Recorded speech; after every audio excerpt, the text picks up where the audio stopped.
여러분 안녕하십니까? 뉴스가 있는 저녁 변상욱입니다. 지난주에 발생한 코로나19 확진자가 2,000명을 넘겼습니다. 확진자 1명이 160여 명에게 전파한 사례도 발생했습니다. 여기서 감염고리를 끊지 못하면 우리 방역 체계가 대응하기 어려운 지경으로 갑니다. 어쩌다 감염되는 것이 아니라 누구나 감염될 상황에 왔다고 여기고 철저한 방역수칙 준수가 필요합니다. 뉴스가 있는 저녁 오늘 준비한 내용을 안기령 앵커가 소개합니다. 전해주시죠. 오늘의 주요 소식 정리해드립니다. 국내 코로나19 신규 확진자가 엿새 만에 300명 아래로 떨어졌지만 군부대와 학원, 학교 등 여러 곳에서 집단 감염 사례가 이어지고 있습니다. 방역당국은 3차 유행을 억제하지 못하면 방역체계가 지속되기 어려울 수도 있다고 경고했습니다.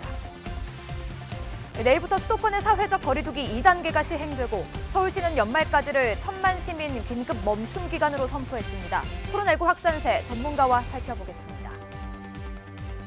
코로나19 대유행 가능성이 커지면서 3차 재난지원금 논의에도 불이 붙었습니다. 국회에서도 주요 쟁점으로 부상한 가운데 재원 마련 방법을 두고 여야는 의견 차이를 보이고 있습니다. 3차 재난지원금의 실효성과 관련 논란 잠시 뒤에 짚어보겠습니다. 지난 19일 정부가 내놓은 전세 대책에 대해 국민의 절반가량이 효과가 없을 것이라고 생각한다는 여론조사 결과가 나왔습니다. 전셋값 상승세는 여전한 가운데 서울 지역의 거래량이 늘며 매매 시장도 다시 들썩이고 있습니다. 부동산 관련 소식 전해드리겠습니다. 코로나19 신규 환자가 엿새 만에 200명대를 기록했습니다. 주말 검사 수가 적기 때문에 규모 자체가 줄었지만 내용을 보면 안심할 수 없습니다. 수도권 중심의 전국 확산세의 대유행 우려는 여전했습니다. 이형원 기자입니다. 하루 새 271명이 코로나19에 감염됐습니다. 엿새 만에 300명대 행진을 멈춘 겁니다. 주말 검사 건수 영향이 컸습니다. 일견 줄어든 것으로 보이지만 사실은 주말 효과가 있어서 평일에 진단검사의 반밖에 안 했습니다. 따라서 양성률이 굉장히 높아졌고요. 일상 곳곳으로 파고든 확산 양상은 여전했습니다. 경기도 용인 키즈카페 관련 환자가 20명 늘어 누적 54명이 됐고 인천 가족 지인 모임 관련도 12명이 추가돼 누적 57명이 됐습니다. 서울 서초구 사우나 관련 추가 확진자는 15명, 동대문구 고등학교와 마포구 교회 관련 환자는 42명이나 늘었습니다. 지역사회에서 소규모 다발 그리고 일상 속 감염이 전국으로 빠르게 유행이 진행돼서 대규모 유행으로 확산될 그런 위험이 높은 상황입니다. 산발적인 확산에 활동력이 많은 20대 확진자가 늘고 있는 것도 방역을 어렵게 하고 있습니다. N차 감염을 일으키는 데에는 20, 30대 연령층이 많다는 것은 그런 전파력에서는 상당한 위험 요인이 된다라고. 재빠른 환자 발견이 어느 때보다 중요해진 상황에 정부는 적극적인 진단 검사를 거듭 강조했습니다. 특히 언제 어디서든 감염될 수 있는 만큼 사람 사이 접촉을 줄이고 마스크를 항상 써달라고 당부했습니다. YTN 이영훈입니다. 강원도 철원 한 군부대에서 30명이 넘는 코로나19 확진자가 쏟아져 나왔습니다. 정확한 감염 경로도 파악되지 않아 추가 확진 우려도 커지고 있습니다. 김문경 기자입니다. 30명이 넘는 확진자가 쏟아진 강원도 철원의 한 군부대입니다. 300명이 넘는 병력들로 북적댔는데 지금은 한산한 모습입니다. 부대 내 확진자로 인한 전수검사와 격리가 진행되면서 병력 이동이 전면 통제됐기 때문입니다. 지금 다 1인 격리시설로 다 가 있는 상태입니다. 코로나19 이후 한 부대에서 30명이 넘는 장병이 집단 감염된 건 이번이 처음입니다. 군 관계자는 감염 경로가 불투명한 것을 큰 원인으로 보고 있습니다. 최초 감염자가 증상이 발현되기 전까지 아무런 통제를 받지 않은 겁니다. 확진자 1명이 발생한 화천 군부대의 경우 민간인 확진자와 접촉한 사실이 확인된 것과 대조적입니다. 전수조사가 진행이 되었고 그 과정에서 지금 이렇게 인원들이 나온 걸로 지금 돼 있습니다. 정확한 내용은 지금 저희들이 확인 중에 있습니다. 앞서 경기 파주와 포천, 충북 음성 등지에서도 감염 경로를 모르는 확진자가 나왔지만 다행히 집단 감염으로 번지지는 않았습니다. 이런 가운데 바깥 출입이 잦은 간부들의 확진이 잇따르면서 우려가 커지고 있습니다. 이에 따라 수도권과 강원도 지역 부대의 간부들에게는 거리두기 2단계가 적용돼 일과 후 숙소 대기 등의 조치가 취해졌습니다. 또 사회적 거리두기가 2단계로 격상되면서 해당 조치가 적용되는 부대의 장병주가도 지휘관이 판단해 제한할 수 있게 됐습니다. YTN 김문경입니다. 호남 지역에서는 대학병원에서 시작된 지역사회 전파가 수그러들지 않고 있습니다. 특히 전남대 병원 오관 교도관을 통해 광주교도소 수감자까지 확진 판정을 받았습니다. 김민성 기자입니다. 전북 익산 원광대학교 병원입니다. 지난주 이 병원 간호사가 확진 판정을 받은 이후 병동 두 곳에서 20명 넘는 의료진과 환자 등이 코로나19에 감염됐습니다.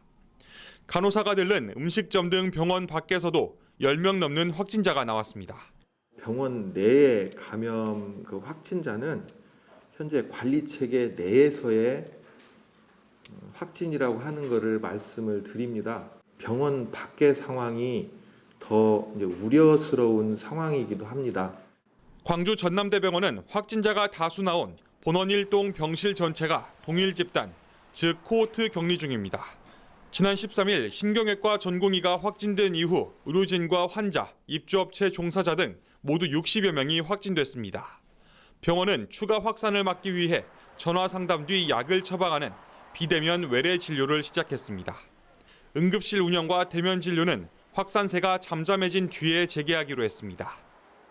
전남대병원은 외래 비대면 전화 상담으로 인한 진료 시작하고 있습니다. 이게 충분히 소화가 가능하면 26일부터는 대면 진료를 준비할 예정입니다. 병원에서 시작된 감염은 약 2,000명이 수용된 광주 교도소까지 번졌습니다. 교도소 직원과 직원 가족, 수용자가 줄줄이 확진 판정을 받아 교정당국에 비상이 걸렸습니다. 최근 입원한 수용자 관리를 위해 전남대 병원을 오간 교도소 직원과 접촉하는 과정에서 교도소 내부로 감염이 확산된 것으로 추정돼 역학조사가 진행 중입니다. 교도소 수용자가 감염된 건 지난 3월 경북 김천 교도소 사례 이후 두 번째입니다. YTN 김민성입니다. 내일부터 수도권 등의 사회적 거리두기 2단계가 시행되면서 새로운 방역 조치가 적용됩니다. 3차 유행에 들어선 지금 시민들은 대부분 이번 고비를 잘 넘기려면 불편을 감수해야 한다는 반응을 보였습니다. 김다연 기자입니다. 사회적 거리두기가 1.5단계로 격상된 지 불과 닷새 만에 2단계가 현실이 됐습니다. 자영업자들만 울상인 게 아닙니다. 다시 일자리를 잃게 된 아르바이트생의 한숨은 더욱 깊습니다. 저는 아르바이트가 적자 때문에 잘리게 됐고 사장님께서 발표되고 나서 안 나와도 될 것 같다고 미안하다고 연락받았어요. 다시 재택근무나 시차 출퇴근제에 들어가는 회사도 적지 않습니다. 정부 지침에 따라서 맞춰서 저희 회사도 조로 이제 인원을 나누어서 재택근무를 시행할 것 같습니다. 집콕 생활을 다시 할 생각에 직장인들은 한숨이 나오긴 하지만 별 수 있나 싶습니다. 지난 8, 9월에도 저희가 한번 집콕 생활이나 재택근무 경험이 있으니까 이번에는 조금 더 잘 지켜져서 코로나가 좀 답답하더라도 잘 넘어갔으면 좋겠습니다. 확산세를 줄이려면 단계 격상보다 자발적 방역이 핵심이라며 거리두기 강화에 부정적 시각이 있는가 하면 꼭 2단계까지 해야 뭐 줄어드는 것도 아니고 각자 조심하면 되는 거거든요. 경기가 안 좋을 분들은 그 사람들 뭐 어떤 분은 뭐 임대료도 못 낸다고 그러는데 확진자가 300명대를 웃돌던 지난주부터 진작 단계를 올렸어야 한다는 정반대 비판도 나옵니다. 이게 사람들이 너무 확진이 많이 되고 나서 시행을 하는 게 좀 너무 뒤늦은 조치가 아닌가 생각이 들어요. 네, 지난주에 거의 300명이 계속 넘어갔었는데 그 전에 미리 잡았어야 되는 게 아닌가. 전문가들은 되돌이표를 그리는 코로나19 확산세를 끊으려면 개개인의 생활 방역을 바탕으로 선제적 격상이 중요하다고 강조합니다. 지금은 사실 좀 늦은 감이 있다고 생각이 됩니다. 나중에 되면 이제 중증 질환자가 갑자기 증가하거나 고령 환자들이 갑자기 증가하는 상황이 있으면서 의료 체계 같은 것들이 붕괴되기 시작하면 걷잡을 수 없어집니다. 사상 초유의 감염병을 상대로 끝이 안 보이는 싸움을 해온 지 어느덧 300일이 지났지만 상황은 2차 대규모 확산이 있었던 석 달여 전으로 돌아가게 됐습니다. 3차 유행을 하루빨리 끊어내려면 방역 고삐를 더 바짝 조일 때입니다. YTN 김다연입니다. 서울시가 사회적 거리 두기를 2단계로 격상하면서 연말까지를 1000만 시민 긴급 멈춤 기간으로 선포했습니다. 대중교통 운행이 줄어들고 집회도 사실상 금지됩니다. 구수본 기자입니다. 사회적 거리두기 2단계 격상과 함께 서울의 심야 대중교통이 감축 운행됩니다. 연말 각종 모임과 불필요한 심야 이동을 최소화하기 위한 것으로 시내버스는 당장 내일부터, 지하철은 오는 27일부터 밤 10시 이후 운행 횟수가 20%씩 줄어듭니다. 10명 이상 모이는 집회도 전면 금지됩니다. 인구 밀도가 높고 유동 인구가 많아 N차 감염 우려가 높은 서울의 특성을 반영해 사회적 거리두기 3단계 준하는 선제적인 조치를 취했습니다. 오는 25일 총파업과 집회를 예고한 민주노총을 향해서도 집회 자제를 요청했습니다. 집단 감염이 여러 번 일어났던 시설들에 대해서는 맞춤형 방역 조치를 추가합니다. 먼저 종교시설의 경우 예배, 법회, 미사 때 참석 인원이 20%로 제한되지만 서울시는 더 나아가 비대면 온라인 전환을 강력 권고했습니다. 요양시설, 데이케어 센터는 면회와 외출, 외박과 함께 외부 강사 프로그램도 금지되고 실내 체육시설의 샤워실, 목욕업소의 한증막 등도 운영할 수 없습니다. 대표적인 고위험 사업장으로 꼽히는 콜센터의 경우 근무 인원을 절반으로 줄이도록 권고했습니다. 수능은 물론 전국적인 이동이 이루어지는 대학별 논술 면접에 대비한 특별 대책도 마련했습니다. 시교육청 자치구가 함께하는 합동 TF를 가동하고 시험 단계별 특별 집중 방역도 실시할 계획입니다. 대학 입시철을 앞두고 각별한 관리가 필요한 학원의 경우 스터디룸 등 공용 공간도 이용 인원이 절반으로 제한됩니다. 또 노래 연습장에는 방별 인원 제한을, PC방에는 비말 차단 가능한 높이의 칸막이 설치를 권고했습니다. YTN 구수본입니다.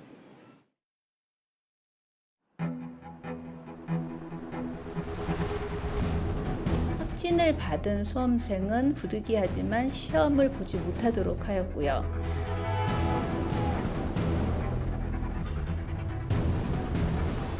확진자가 죄인도 아닌데 이렇게 시험 못 보게 하는 건 너무 부당하다.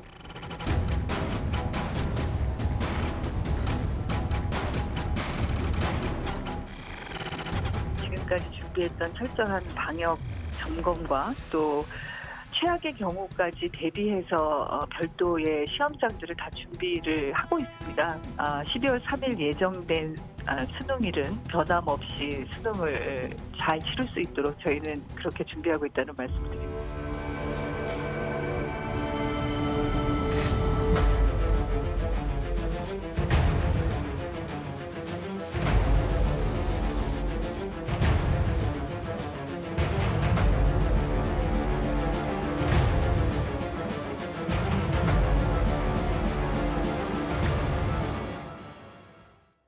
네, 정말 보신 것처럼 수험생들과 그 가족들의 걱정이 큽니다.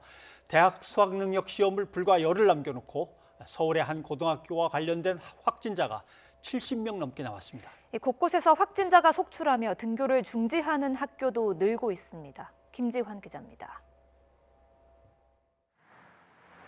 서울 동대문구에 있는 한 고등학교. 교문은 굳게 닫혔고 학교 안에도 적막감만 감돕니다. 지난 18일 교사 한 명이 첫 확진 판정을 받은 뒤 관련 감염자가 무더기로 늘자 수능 당일까지 원격 수업만 하는 겁니다. 특히 첫 확진자의 가족이 다니는 서울 마포구 교회를 고리로 확산세가 빠르게 번졌습니다. 학생을 비롯해 교인, 교인 가족, 교인의 지인까지 이른바 N차 감염됐습니다. 성가 부를 때 성가대 사이, 대원들 사이에서 많이 번지거리잖아요. 뛰어앉기도 잘하는데 문제는 이제 성가 부르는 거, 성가 안 쓸 때. 등교 수업을 하다가 확진자가 나온 학교는 또 있습니다. 경기도 성남에서는 고등학생 오빠와 중학생 여동생이 확진 판정을 받았습니다. 어머니인 40대 여성이 먼저 감염됐고 어머니와 접촉한 남매도 잇따라 확진된 것으로 파악됐습니다. 두 학교는 원격 수업으로 전환하고 동급생 등 모두 800여 명을 대상으로 급히 진단검사를 진행했습니다. 논문 다 나왔고요. 학교로 와서 받았어요. 금방 하더라고요, 그분들. 한 2시간 만에. 인천 연수구에 있는 고등학교에서도 2학년 담당 교사가 확진 판정을 받아 방역당국이 학생과 교사 192명을 검사했습니다. 이렇게 학교발 확산세가 심상치 않은 데다 거리 두기도 2단계로 올라가는 만큼 방역당국은 학교 밀집도를 낮추기로 했습니다. 수도권에 있는 초등학교와 중학교는 2주 동안 등교 인원을 전교생의 3분의 1로 제한하고 고등학교는 3분의 2까지 허용됩니다.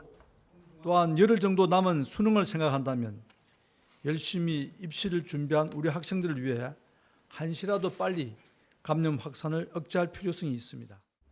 교육부 지침으로 이미 고등학교 3학년은 대부분 등교하지 않고 있지만 수능이 얼마 남지 않은 시점에서 학교 감염이 잇따르고 있어 방역당국의 긴장감은 더욱 커지고 있습니다. YTN 김지환입니다. 지난주 토요일에 중등 임용시험이 예정대로 치러졌습니다만 수험생 2명이 뒤늦게 확진 판정을 받았습니다. 한 명은 격리 대상자끼리 시험을 봤는데요. 나머지 한 명은 일반 고사실에서 다른 수험생들과 함께 시험을 치른 것으로 드러났습니다. 김우준 기자입니다. 지난 21일 우려 속에 치러진 중등 교원 임용시험. 자가격리자를 위한 시험장을 따로 마련하며 2중 3중 대비를 했지만 방역 구멍까지 막지는 못했습니다. 대구와 강원도에서 임용시험 응시자가 잇따라 확진 판정을 받은 겁니다.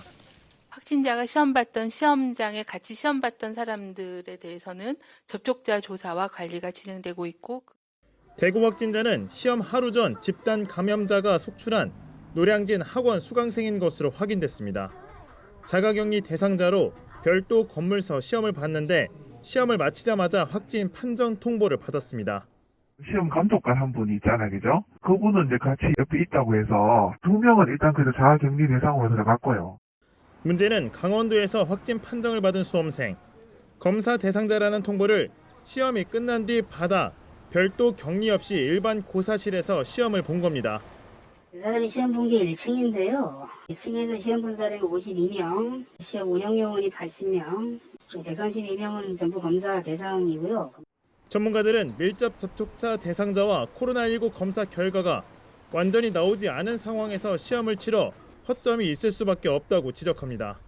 시험 직후에 이제 잠복기 지나서 증상 나오면서 확진자가 지금 나올 거라는 건 충분히 예측이 돼 있고, 앞으로도 뭐 최대 잠복기가 2주니까 추가적으로 나올 가능성이 꽤 있다고 봅니다.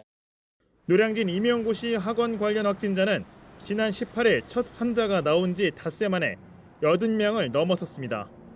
YTN 김우준입니다. 네, 그러면 여기서 김윤 서울대 의대 의료관리학과 교수를 연결해서 지금 코로나 상황이 어떤지 좀 짚어보도록 하겠습니다. 김 교수님 나와 계시죠? 안녕하십니까? 네, 안녕하십니까? 네, 오늘 오전에 신규 확진자 수를 271명으로 발표를 했던데요. 300명대에서 다시 200대로 내려오는가? 조금은 마음을 놓아야 되는 건지, 아니야 주말이라 검사 수 자체가 줄었으니까 그런 거 아닐까? 지금 추세를 어떻게 보십니까?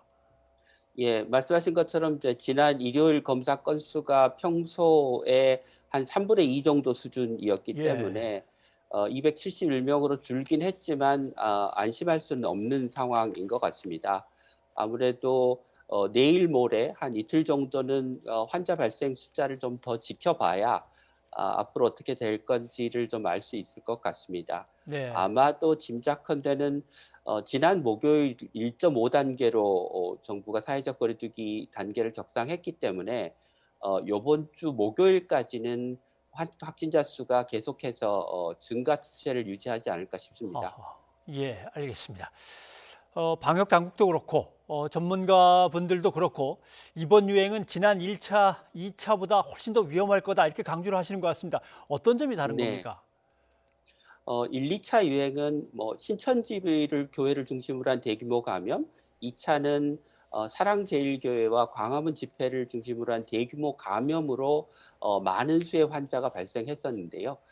이번 그 3차 재유행은 소규모 집단 감염이 모여서 지금 400명대 가까운 확진자 수가 계속해서 나타나고 있기 때문에 1, 2차 유행에 비해서 그 감염이 발생하는 양상이 훨씬 더 광범위하다는 점이 통제하기 어려운 점으로 지적되고 있고요. 또 계절적으로는 코로나19의 그 확산이 쉬운 겨울철이라고 하는 요인과 겹치면서 아마 1, 2차 유행보다 더 통제하기 어려운 감염이 되지 않을까 생각하고 있습니다. 네. 이제 내일부터는 수도권 거리두기가 2단계로 격상이 됩니다. 네. 일단 지금 이 시점에서 늦은 건지 빠른 건 아닌 것 같기도 한데 늦은 건 아닌지 네. 걱정을 하는데 맞는지 좀 얘기를 해주시고 이게 2단계 격상한 효과는 그럼 언제쯤이면 나타납니까? 지금 뭐 확진자 증가 속도가 굉장히 빠르기 때문에 2단계로 격상한 정부의 조치는 적절했다고 봅니다. 예, 뭐 빠르냐 늦으냐에 대해서는 생각들이 좀 다르시긴 한데 예. 이게 방역과 또 방역 조치를 강화했을 때 나타나는 사회적 피해를 모두 고려할 수밖에 없는 입장에서 보면 뭐 지금쯤이 적절한 조치가 아니었을까 싶고요.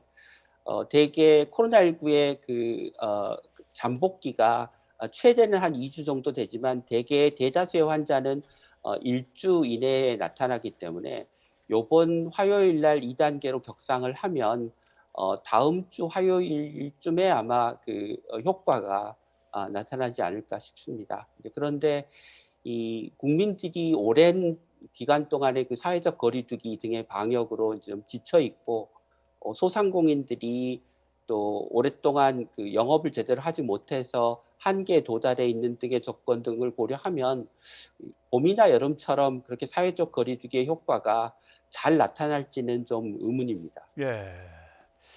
서울시는 내일부터 1,000만 시민들에게 긴급 멈춤 기간으로 좀 지켜달라라고 당부를 했습니다. 이렇게 되면은 좀 선제적으로 단계를 하나 더 높이는 건데 이게 적절한 거로 보십니까? 글쎄 당장은 확진자 수가 빠르게 늘어나고 있기 때문에 강력한 사회적 거리두기 조치가 필요하지만 예. 만약에 이제 사회적 거리두기를 통해서 확진자의 숫자가 증가세가 꺾이면 예를 들어서 수도권 같은 경우 뭐 한 200명대 수준을 계속해서 유지한다면 예. 저는 사회적 거리두기의 단계는 낮추고 병상과 방역 인력 등을 더 늘리고 예. 또 요양원이나 교회처럼 집단 감염이 반복적으로 발생하고 있는 시설에 대한 보다 맞춤형 대책 같은 것들을 강화하는 게 맞지 않을까 싶습니다. 네. 연말까지라고 한다면 지금 거의 뭐 2달 가까이 사회적 거리두기 2단계 이상의 강력한 거리두기 조치를 해야 되는데요.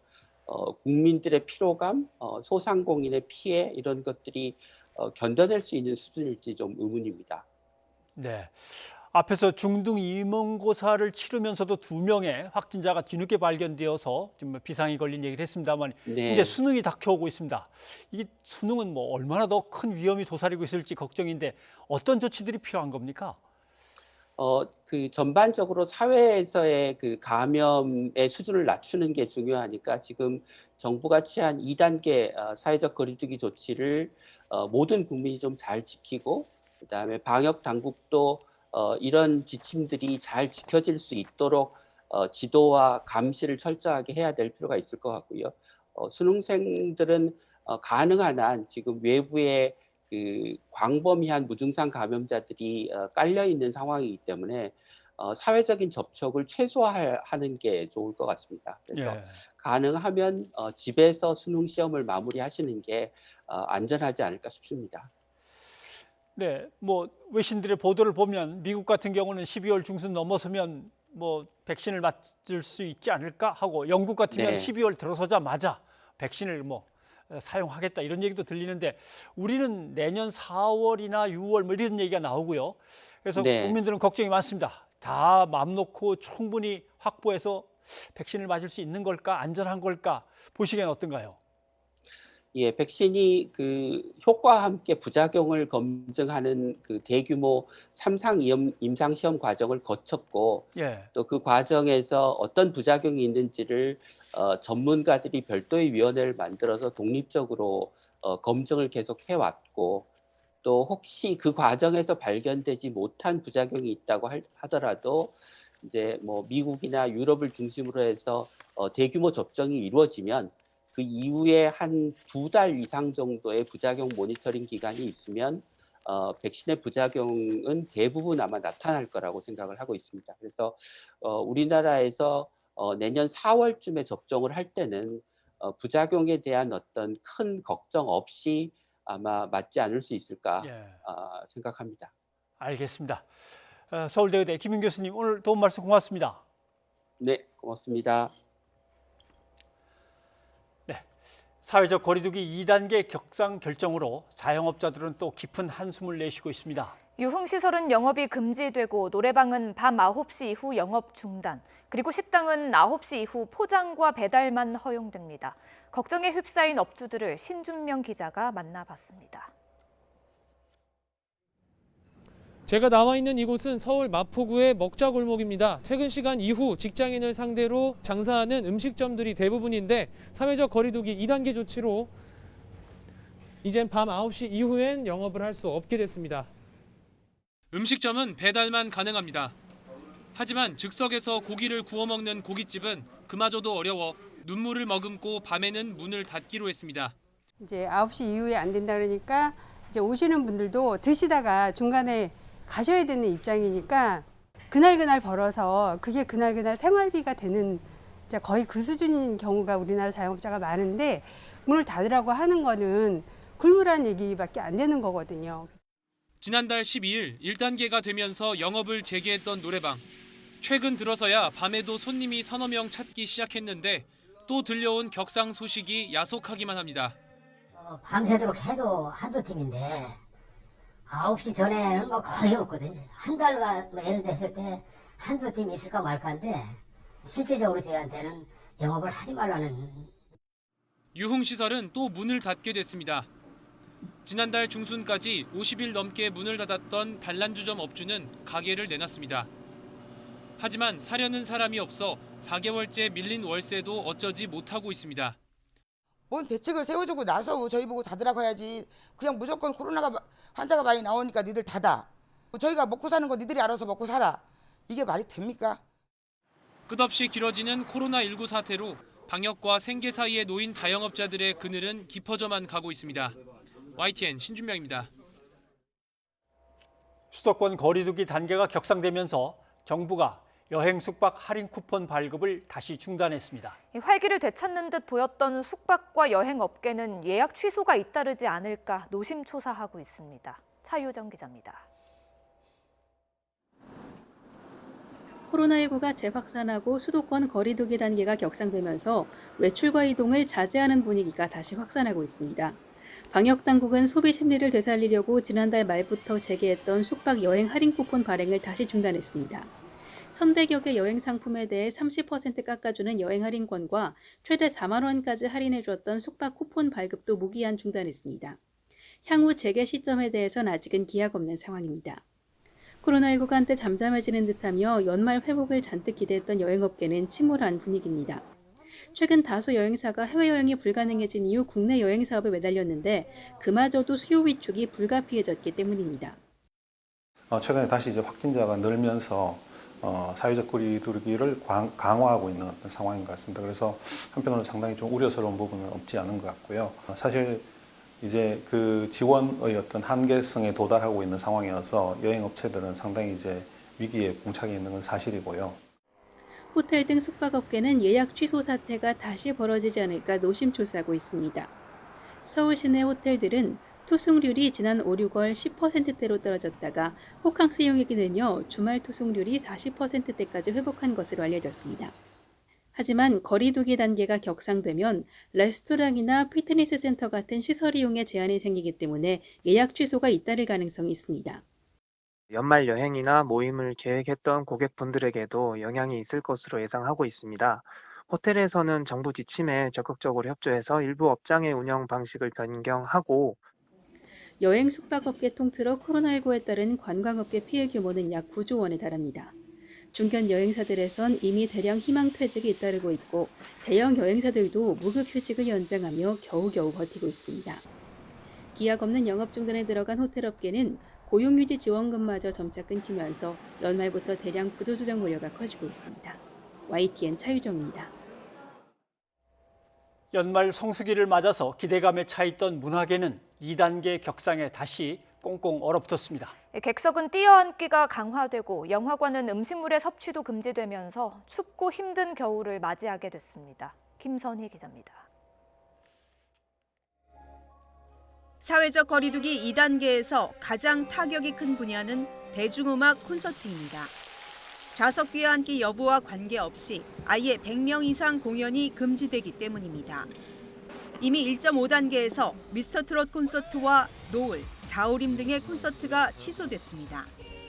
올해 말로 예정된 임창정, 이소라, 나훈아 콘서트 등도 진행이 순탄치 않을 전망입니다.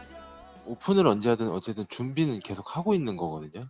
근데 결국에 만일에 공연을 이렇게 취소를 하게 되면 피해 금액이 어쨌든 모두 다 안게 되니까 그게 힘들죠.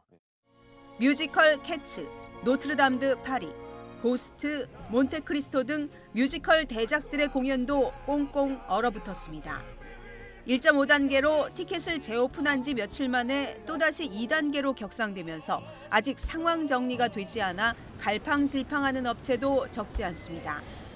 1년간 뛰어앉기에서 이번엔 한 사람씩 뛰어앉기로 거리두기가 강화되며 예매된 좌석의 환불과 재판매가 반복되고 있습니다. 예매된 내역을 또 전체 취소하고 다시 재예매를 하고 또 전체 취소하고 다시 재예매를 하고 이런 상황에서 이제 관객분들도 피로도가 굉장히 커지고 실제 그런 상황이 반복이 될 때마다 운영 가능한 좌석까지도 굉장히 지금 힘들어지고 있는. 영화관은 공연보다 예매 기간이 짧아 혼란이 덜하지만 신작 영화들이 개봉 날짜를 잡지 못하고 있습니다.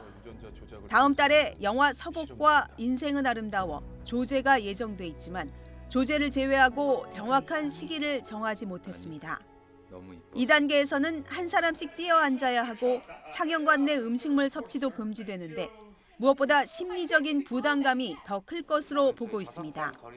심리적인 부담이 가중될 거라고 예상이 됐고요. 이에 따라서 개봉 영화도 일부 취소하거나 연기하는 사례도 또 나타나지 않을까 우려스럽습니다.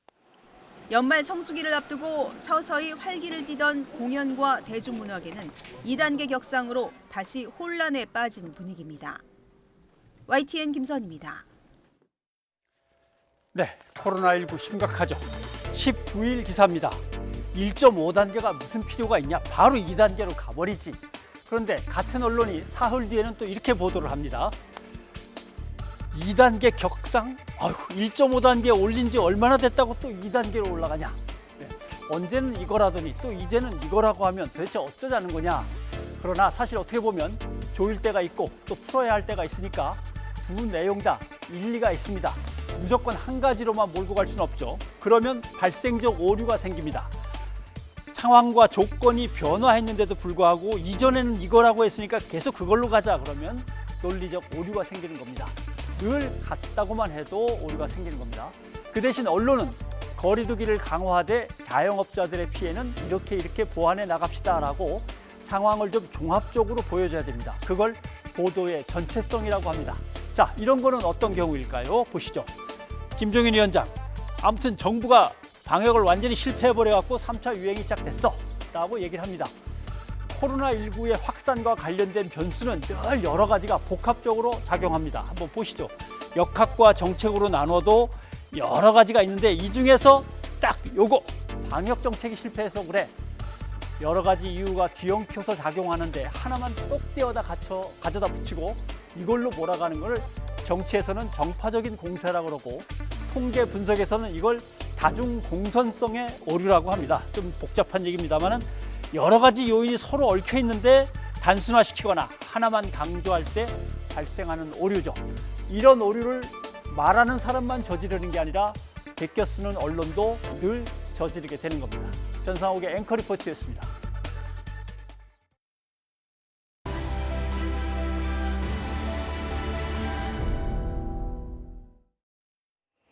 정부가 지난주 전세형 공공주택 11만 4천 가구를 공급하겠다는 전세 대책을 내놓았죠.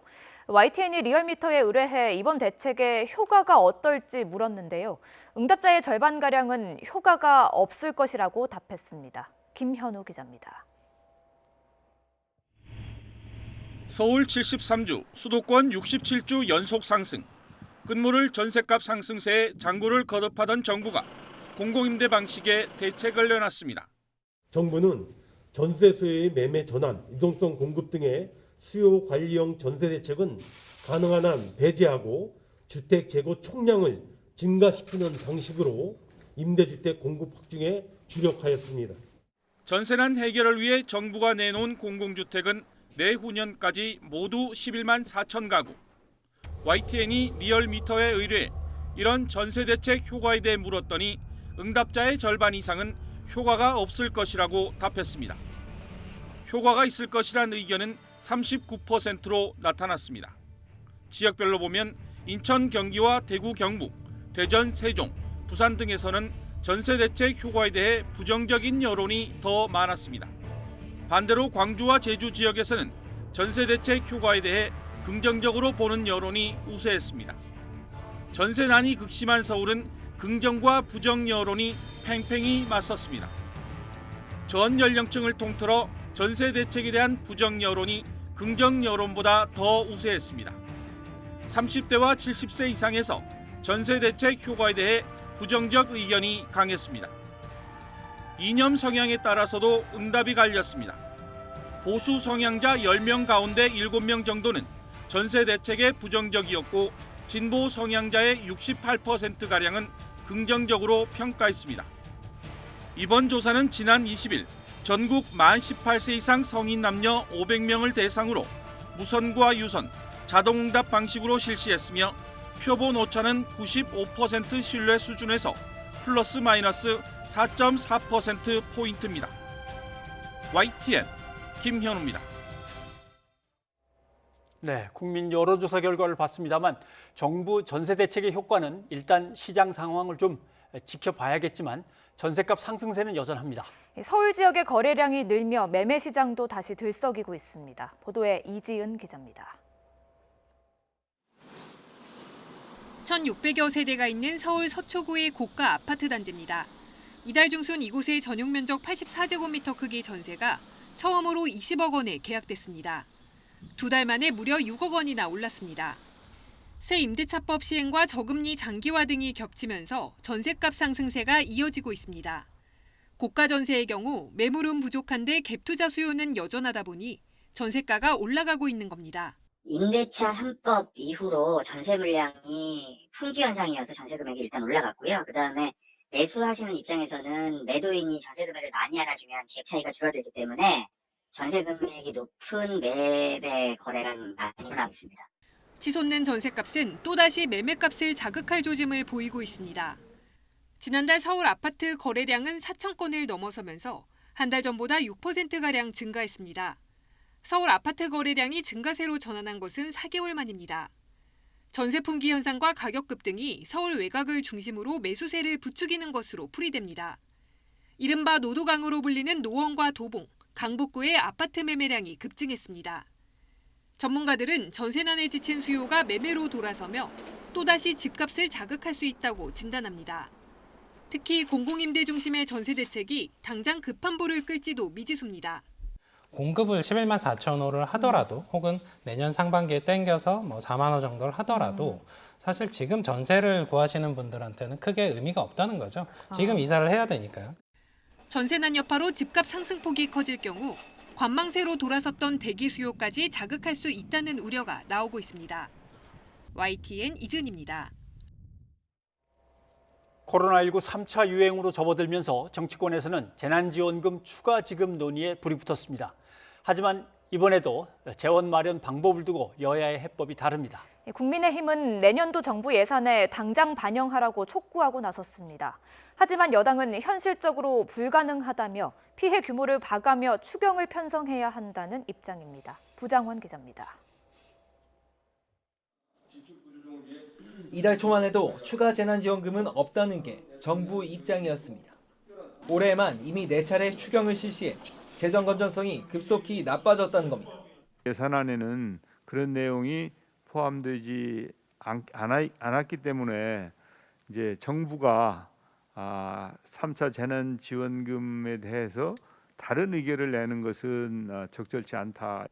하지만 코로나19가 3차 유행으로 접어들면서 상황이 달라졌습니다. 여당 내에선 이달 초부터 제기됐던 지원금 지급 의견에 다시 힘이 실리고 있습니다. 적어도 4차 추경 방식으로라도 재난지원금 지급을 검토해보는 것이 좋겠다고 생각하는데 이재명 경기지사도 동조하고 나섰습니다. 다가오는 설 명절 전에 전 국민에게 지역화폐 형태로 재난지원금을 지급하자는 겁니다. 국민의힘은 당장 내년도 예산안에 코로나19 지원 예산을 포함시키라고 요구했습니다. 뉴딜 예산을 깎아 코로나19 지원금으로 돌리자는 취지입니다. 코로나 사태와 결부되어 있는 재난지원금이라든가 혹은 경제에 파생될 여러 가지 효과를 내서 거기에 대한 이 차원 대책이라든가 이러한 것이 포함되어 있지 않는 것 같습니다. 하지만 예산안 심의가 막바지에 이른 상황에서 당장 본 예산 편성은 현실적으로 불가능하다는 게 민주당 입장입니다. 지원하더라도 예비비를 사용하거나 피해 규모를 봐가며 추경을 검토하겠다는 겁니다. 정의당은 특별 재난세를 받아 집행하자는 방안까지 내놨습니다. 2022년까지 한시적으로 위기 속에서도 소득이 크게 올랐거나 꾸준히 높은 소득을 올리고 있는 기업과 개인들을 대상으로 세금을 부과하고 그렇게 거친 재원을 위기 극복에 사용하자는 것입니다. 지금의 코로나19 상황에서 정부 돈을 더 풀어야 한다는 데는 여야 모두 의견을 같이 합니다. 하지만 재원 마련 방안을 놓고 각 정당이 입장을 달리하면서 재난지원금이 막바지 예산안 심사에서 변수가 될 것으로 보입니다. YTN 부장원입니다. 네, 들으신 대로 정치권에서는 재난지원금이 다시 수면 위로 떠올랐습니다. 건국대 경제학과 최백은 교수와 함께 재난지원금 얘기를 해보겠습니다. 네, 교수님 어서 오십시오. 예. 네.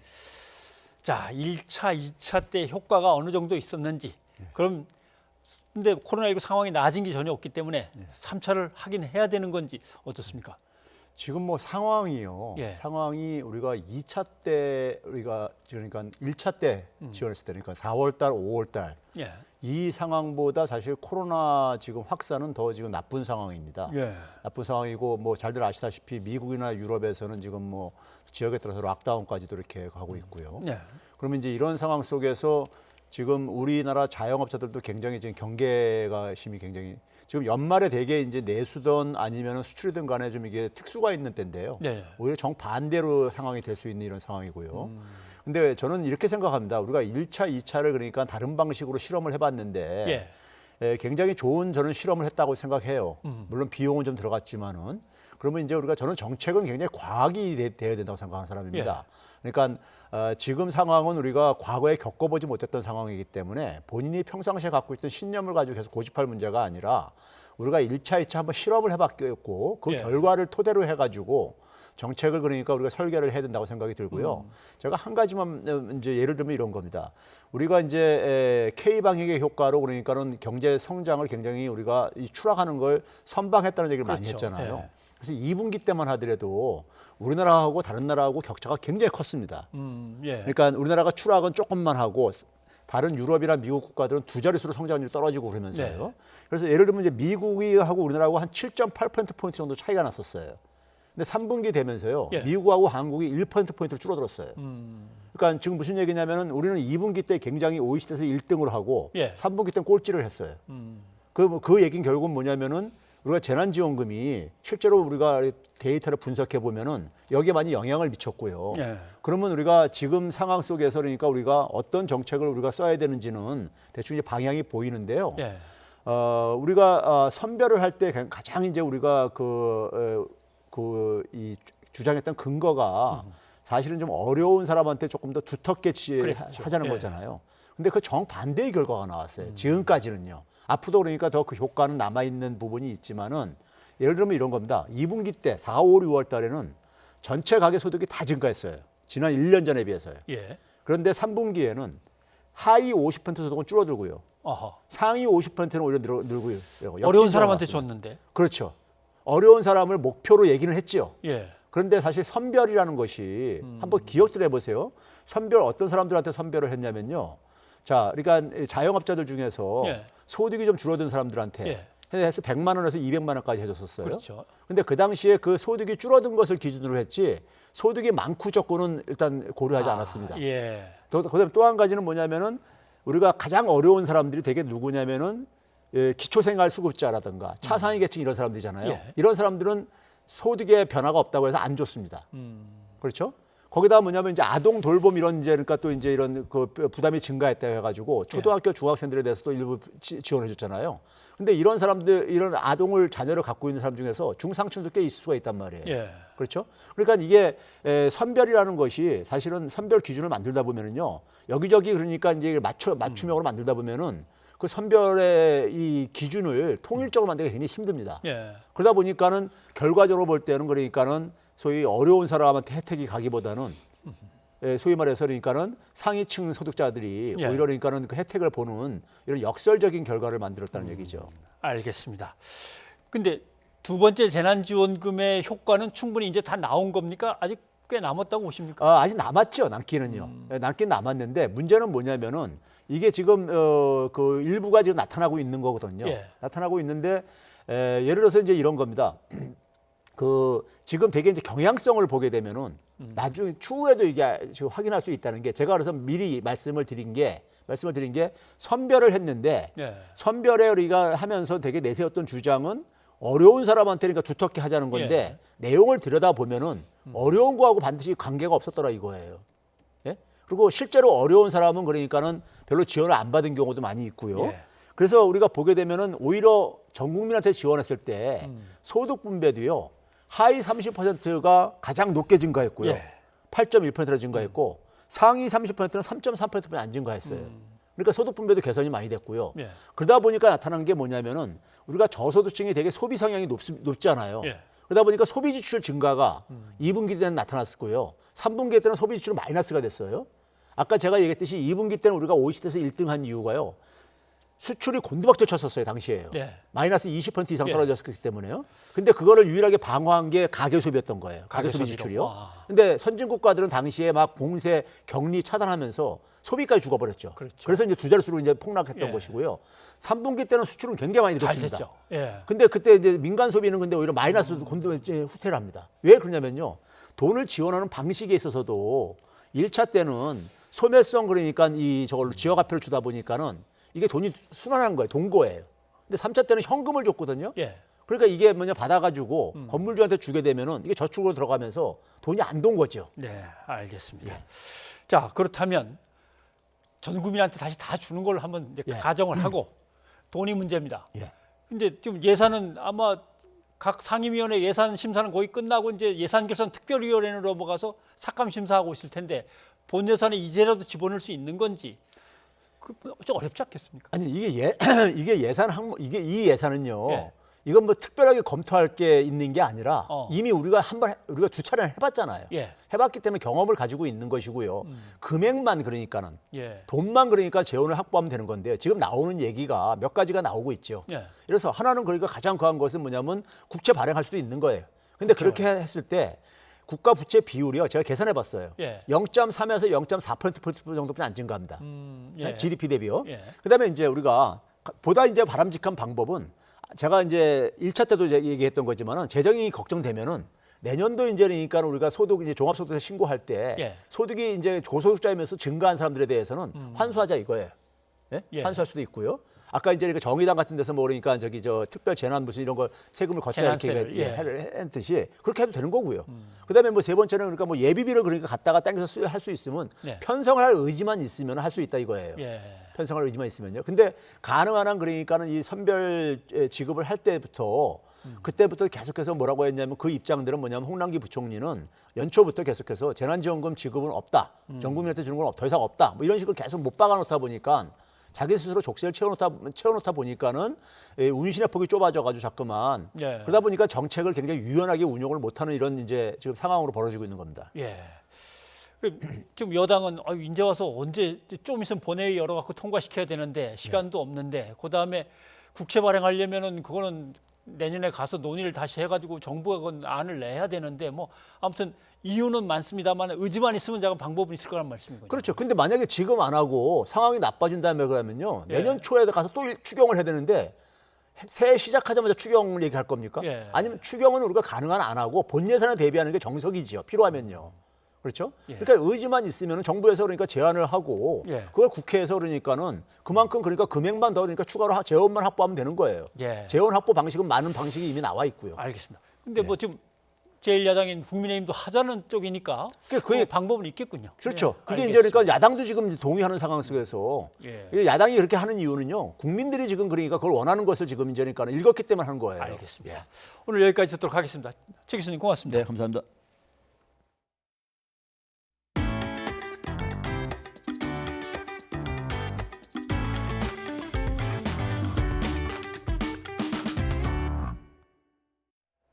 가덕도 신공항을 적극적으로 추진하고 있는 더불어민주당이 대구와 광주 신공항까지 함께 추진하는 방안을 적극 검토하기로 했습니다. 반면 국민의힘은 당내 주류인 TK와 PK 사이에서 갈피를 잡지 못하며 내분이 격화되는 모습을 보이고 있습니다. 김주영 기자입니다.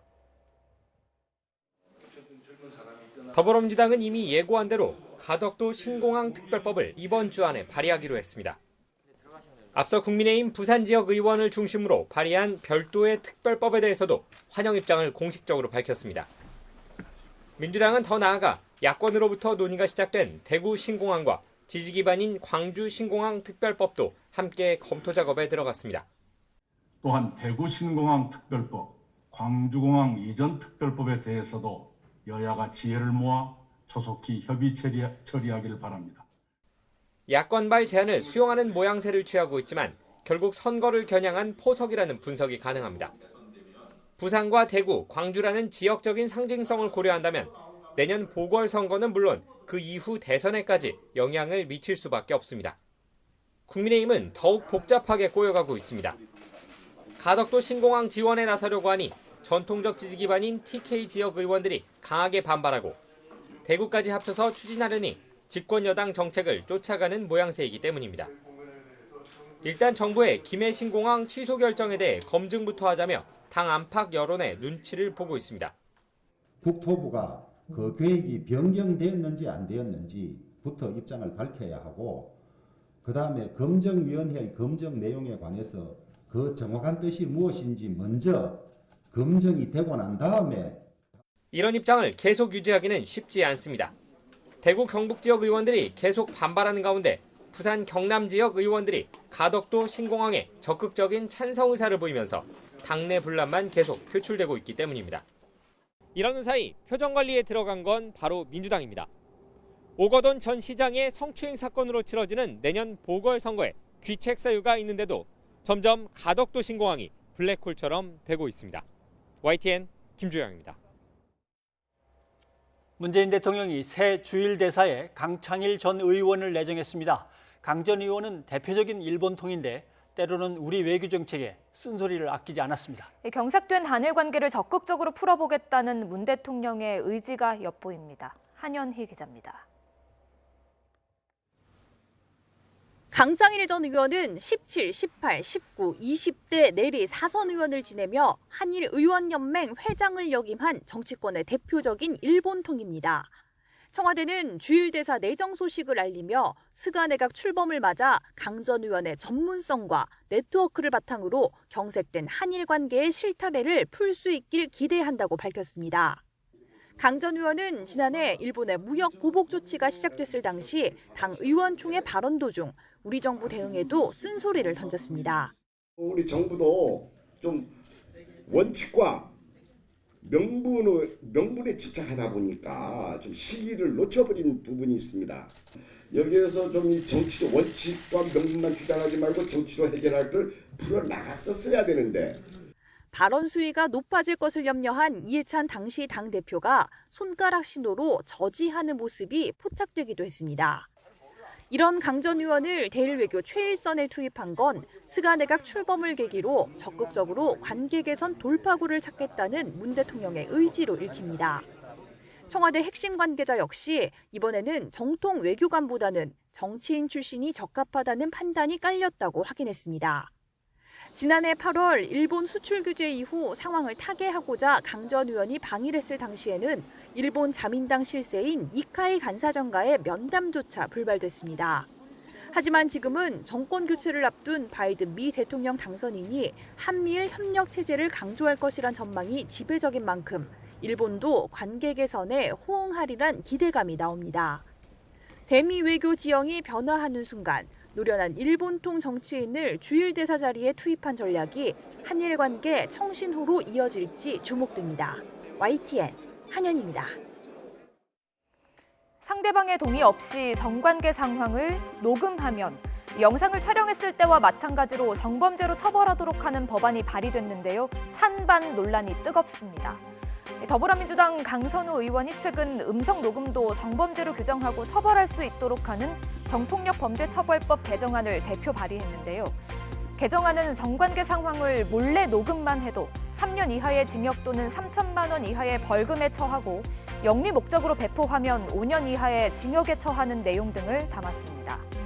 현행법은 상대방의 동의 없이 성관계 상황을 영상으로 촬영하면 징역이나 벌금에 처하고 있지만 단순 녹음에 대해서는 처벌 규정이 없는 상태인데요. 강 의원은 현재 성관계 상황에 불법 녹음과 유포 피해가 발생하더라도 비교적 형량이 낮은 명예훼손죄가 적용되는 경우가 대부분이라고 설명했습니다.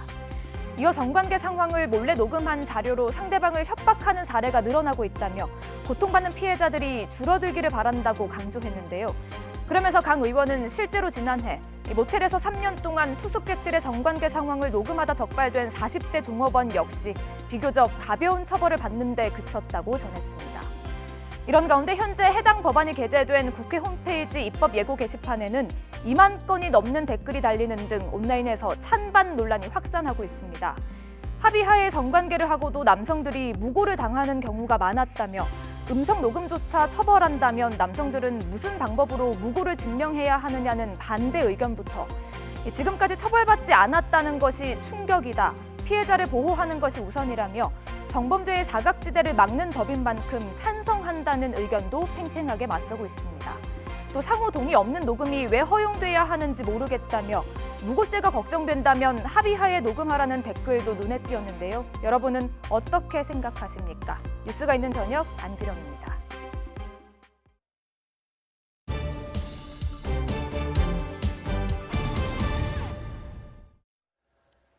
조 바이든 미국 대통령 당선인이 현지 시각으로 24일 첫 내각 인선을 발표합니다. 반면에 대선 패배 결과에 불복하고 있는 트럼프 대통령은 사기 투표를 주장하며 선거 결과를 되돌리려고 안간힘을 쏟고 있습니다. 보도에 김영근 기자입니다. 바이든 당선인은 트럼프 대통령의 불복 행보에 아랑곳하지 않고 정권 인수 작업에 속도를 내고 있습니다. 지난 11일 백악관 참모진 인선을 단행한 데 이어 24일에는 첫 내각 인선을 발표할 계획입니다. 국무, 국방, 재무장관 등 핵심 직책이 발표 대상에 포함될지 주목됩니다. You'll soon hear my choice for Treasury, and you'll find it is someone who I think will be accepted by all elements of the Democratic Party, from the progressive to the moderate coalitions. 백인 남성 일색을 탈피해 미국 같은 행정부를 구성하겠다는 공약이 얼마나 반영될지도 관심입니다. 내년 1월 20일 열릴 취임식 준비도 서두르고 있습니다. 코로나19 상황을 감안해 규모를 줄이는 쪽으로 가닥을 잡았습니다. 반면 트럼프 대통령 측은 사기 투표 주장을 이어가며 선거 결과를 되돌리기 위해 안간힘을 쏟고 있습니다. This is not a singular voter fraud in one state. This pattern repeats itself in a number of states. Almost exactly the same pattern. 트럼프 측은 특히 펜실베이니아와 미시간주에 사활을 걸고 있습니다. 투개표 과정에 문제가 있었다며 개표 결과 인증을 늦춰줄 것을 요구했습니다. 펜실베이니아에서 기각되자 즉각 항소하겠다고 밝히고 추가 소송을 내는 등 법정 다툼을 이어가고 있습니다. 하지만 미국 언론은 이딴 소송 전에도 선거 결과가 뒤바뀔 가능성은 희박하다고 전망했습니다. YTN 김영근입니다.